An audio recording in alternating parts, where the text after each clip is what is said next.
김동섭의 인사이트 시간입니다. 이분에게 시장 이야기를 오늘 여쭙기 위해서 저희 시간 많이 할애했습니다. 앞단에서 최대한 타이트하게 좁혔는데요. 곧장 만나 뵙겠습니다. 어서 오십시오. 안녕하세요. 네. 뉴욕장 크게 밀렸고요. 테슬라나 애플 이런 종목 빠진 낙폭을 보면 앞으로 좀 걱정된다라는 생각이 문득 드는데요. 그에 대비 오늘장 우리장 선전한다 또 이런 의견들도 많이 나오고요. 시장 판단 좀 해주시죠.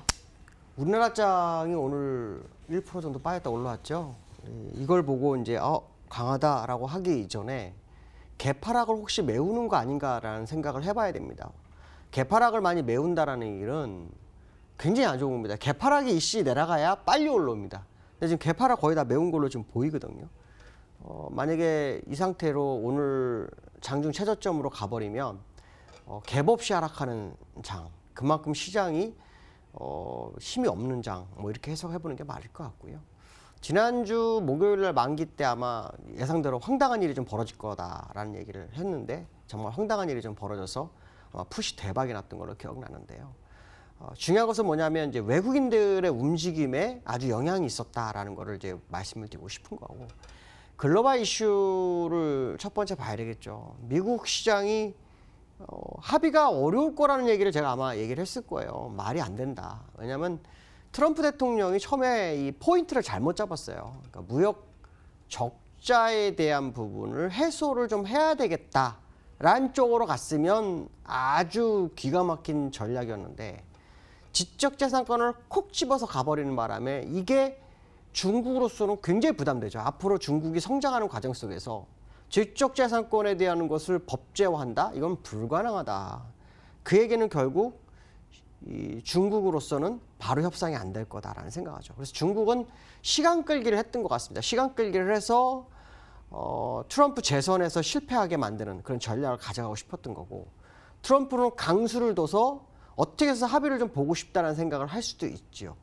근데 2천억 불을 관세를 매기면서 중국한테 보복 관세 하지 말라라는 이 트럼프의 발언을 보면서 야, 이건 대단하다라는 생각이 들었습니다. 왜냐하면 차라리 안 하면서 하지 말라 그래야죠. 자기는 할 거 하면서 하지 말라 그러는 건 말이 안 되는 것 같은데, 어쨌든 중요한 것은 뭐냐면 중국이 600억 불 관세 보복 이거를 이제 발표를 했죠. 그거로 인해서 미국장이 빠졌어요. 미국장이 빠졌는데 골드만삭스 측에서는 이 무역 협상이 연말쯤 가능하다라고 얘기를 하고 있어요. 근데 제가 볼 때 연말이 아니라 아마 내년도까지 가져갈 확률이 굉장히 높습니다. 왜냐하면 재선에 대한 문제도 있지만 이 재선에 대한 가장 키포인트는 뭐냐면 트럼프 스캔들이나 러시아 스캔들 이 문제가 터지지 말아야 돼요. 근데 미국 내에서는 트럼프 탄핵론이 나오기 시작을 했습니다.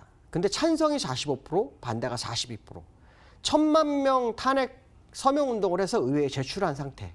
그럼 트럼프 입장에서는 이제 자기는 무죄다라고 발표했는데 이게 이 의회에서는 이상하게 흘러가는 상황이 발생하고 있단 말이죠. 그렇게 되면 결국 내치로 갈 걸 또 외치로 가는 상황이 발생하고, 그럼 내치를 안 한다는 얘기는 결국 외부에서 자꾸 일을 터뜨려야 되는 거죠. 베네수엘라나 이란이나 중국이나 무역 분쟁, 또 우리나라 이걸 가지고 갈 수밖에 없다. 결국 무역 분쟁이 쉽게 타결이 되지 않을 수 있다라는 생각을 해야 되겠죠. 그렇다면 결국 이번에 G20 정상회담에서 트럼프하고 시진핑이 만나서 어떤 합의를 가져올지는 모르겠지만 분명한 것은 뭐냐면 이번에 협상에서 적절한 답이 나오지 않은 상태에서 보복관세에 서로 매긴 상태라면 쉽지 않은 구간으로 가고 있는 건 사실일 거다. 결국에선 전 큰 그림을 본다면 내치보다 외치 쪽으로 흘러가는 트럼프의 어떤 정책 방향성이 글로벌 시장을 흔드는구나 정도로 해석하는 게 맞을 것 같다라는 거죠. 만약에 그게 맞다면 지금 사실 증시는 아직 안 빠진 거죠. 아직 빠진 게 아니라고 보는 게 맞죠. 일단 미국 관점으로 본다면 내치 쪽으로 그런다면 안정이 됐거나 주가를 더 끌어올릴 수 있는 금리나 이런 쪽으로 방향을 선회할 수 있는데, 외치 쪽으로 한다면 지금의 차트는 맞아 떨어집니다. 왜냐하면 시간을 끌고서 재선을 위한 준비를 해야 되거든요. 벌써 유세를 시작한 미국이기 때문에 재선을 위해서는 시간을 끌어야 되고 그걸 이슈화해서 자기 이슈를 덮어주는 그런 전략을 가져갈 거라는 거죠. 그렇다면 차트상으로는 그게 맞아 떨어지는 거죠. 왜 그러냐면 제가 지난번 말씀한 것처럼 여기가 이제 일목균형상으로는 이제 쓰리봉이 나왔다라고 했잖아요. 이평상으로도 헤드앤숄더가 나왔죠. 근데 5월선을 깨트렸어요. 이제 올라오는 25월선에서 지지력 테스트를 할지 안 할지, 이거는 생각을 하면 안 됩니다. 왜냐하면 5일선에서 지지력 테스트 실패했는데 21선을 왜 생각하지 마냐를 생각할 수 있죠. 지난번에 21선 그냥 깼어요. 그렇다 올라온 거란 말이에요. 그러니까 이분은 두 번째라고 보시면 되죠. 두 번째는 거의 지지를 안 하죠.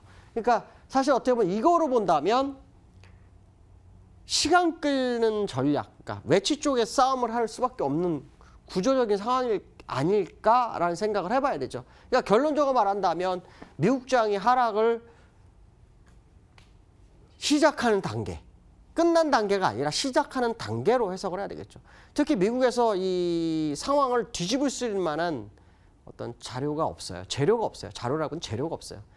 금리 인하를 하려면 실업률 낮아져야 되고 인플레이션이 지금 2% 근접했어요. 인플레이션이 1.5 밑으로 가야만이 금리 인하를 시동을 걸겠다는 연준의 의견이 있기 때문에 금리 인하도 못해요. 그러면 결국 왜 연준을 물고 늘어질까요? 트럼프가. 이걸 생각해야 돼요. 왜냐하면 제가 이게 하락의 출발일 수 있다는 생각을 하는 이유가 바로 그거예요. 왜냐하면 트럼프가 당선되면서 제일 먼저 한 게 뭐냐면 감세예요. 감세. 그다음에 인프라, 재정 지출. 할 수 있는 카드를 다 썼어요.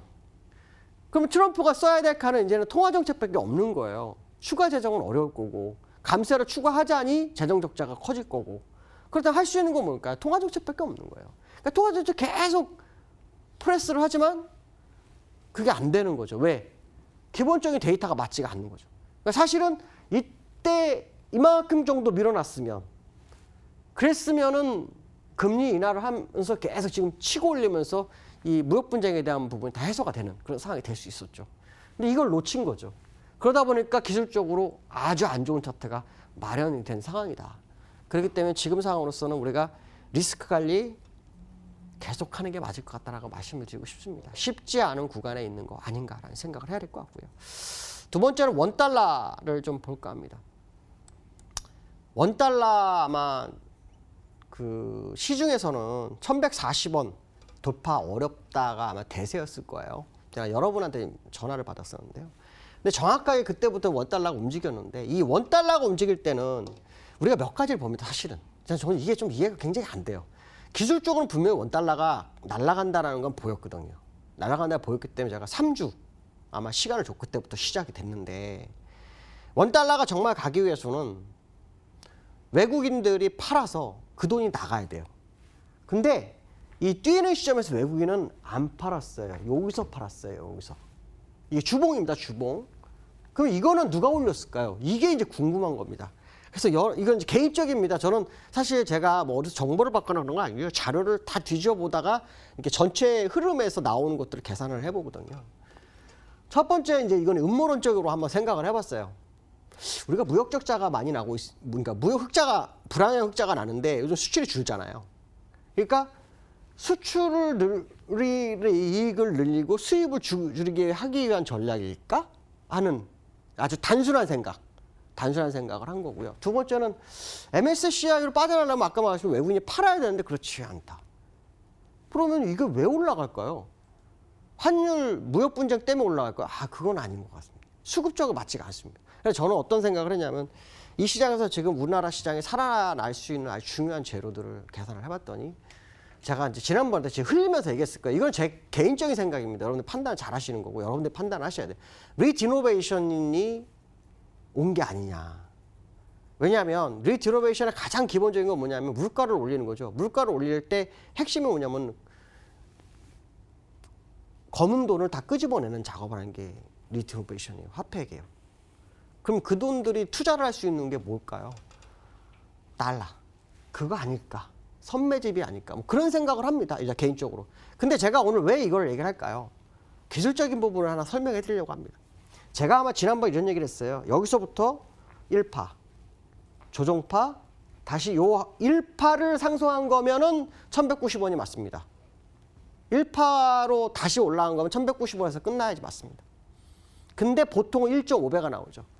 그러면 1220원, 30원. 둘 중에 하나일 거다. 물론 이거는 이제 기술적인 분석입니다. 그때 가서 봐야 되겠죠. 근데 일목으로 보면은 후행 스팬이 여기서 맞고 떨어졌어야 돼요. 근데 돌파가 됐기 때문에 1230원까지는 열어두는 게 맞다. 그 얘기는 기술적으로 위험 자산이 쉽지만은 않은 공간에 접어든 것이다라는 생각을 해봐야 될 것 같다라고 말씀드리고 싶고요. 그다음에 이제 국내장에 대해서 한번 얘기를 해볼까 합니다. 어저께 증권사에서 한 리포터가 나온 것 중에 급락하지 않을 거다 우리나라. 뭐 쭉 해서 뭐 지난번에 1993 뭐 무너지지 않을 거다. 그러면서 뭐 2050 정도에서 마무리할 거다. 했는데 어저께 정말 2050 정도에서 올라왔어요. 그래서 2050을 기술적으로 한번 쫙 그어봤죠. 그어봤더니 이게 주봉입니다. 요 과거 요 지점에서의 싸움이 했던 자리입니다. 돌파를 하려다 말하다. 그러니까 저항과 지지가 있는 자리가 그 자리예요. 그럼 일목으로 설명해 주십시오라고 한다면 2050을 지지하려면 이번 주 지금 그러니까 투바닥으로는 안 됩니다. 완바닥으로 끝나야 된다. 주봉으로 보면.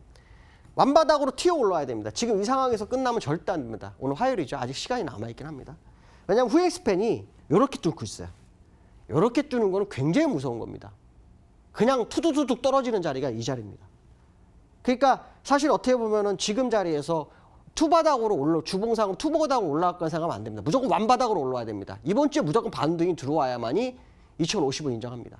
근데 만약 그렇지 않으면 무조건 지난번 저점은 깨진다고 보시는 게 맞을 겁니다. 그러니까 이번 주가 정말 중요한 기로에 서 있는 코스피다라고 해석하면 맞지 않을까 이렇게 말씀드릴 수 있을 것 같습니다. 오늘 여기까지 하겠습니다. 감사합니다. 말씀을 귀 기울여 듣다 보니까 이번 주 이 지수 흐름이 어떻게 이어질지 그에 대한 궁금증이 생깁니다. 주의해야 될 포인트까지 저희 잘 기억하면서 대응해 볼게요. 일단 양지수 코스피는 0.16% 하락, 코스닥은 상승불 유지합니다. 중국장의 하락에도 일단 잘 버티고 있는데요. 장 후반까지 어떤 흐름이 이어질 것인가 저희 체크하면서 종목에 대한 전략까지 계속 전해드리도록 하겠습니다. 내일 이 시각 뵙겠습니다. 내일 9시 50분 이 자리에서 인사드릴게요. 시청해주신 여러분 고맙습니다.